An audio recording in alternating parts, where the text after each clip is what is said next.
naitwa Robert Elias Mbowe. Leo nimekuja kuchukua fomu ya kugombea nafasi ya ubunge. Nilipisha na niliandika barua ya kupisha nikao ya uchujaji. Na leo tarehe 28 mwezi wa 6 2025 nimeamua kuchukua fomu ya kugombea nafasi hiyo. Nimesukumwa kuja kuchukua fomu hii kwa sababu jambo la kwanza, mimi ni mwenyekiti wa CCM wilaya ya Ubungo nikiwa kama msimamizi.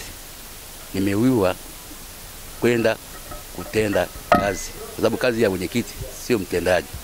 Kazi ya ubunge ni kazi ya kitendaji zaidi. Unajua nafasi ya mwenyekiti zaidi ni kusimamia, lakini mimi kazi ambazo nataka nifanye mwenyewe, kwa sababu kuna changamoto ndani ya jamii ambazo naona zinalegalega. Ndio nimeona nikafanye mwenyewe bila kuagiza mtu. Kuna kero mbalimbali kwenye jamii. Kuna kero tofauti ya mtu moja. Kero za jamii ziko nyingi. Kwa mfano, kuna kero za barabara, kuna kero za maji ndogo, lakini japokuwa maji asilimia kubwa yapo, lakini kuna sehemu nyingine ambayo kero bado ipo.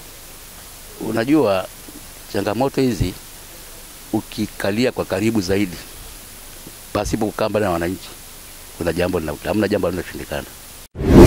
Kaja TV ni channel bora kabisa, ipo kwa ajili ya kukuletea matukio mbalimbali kama vile habari, matukio ya kijamii, kisiasa, kiuchumi, michezo, mikutano ya Injili, harusi na ibada mubashara. Usiache kusubscribe, kucomment na kulike ili uendelee kupata taarifa mbalimbali kutoka hapa Kaja TV.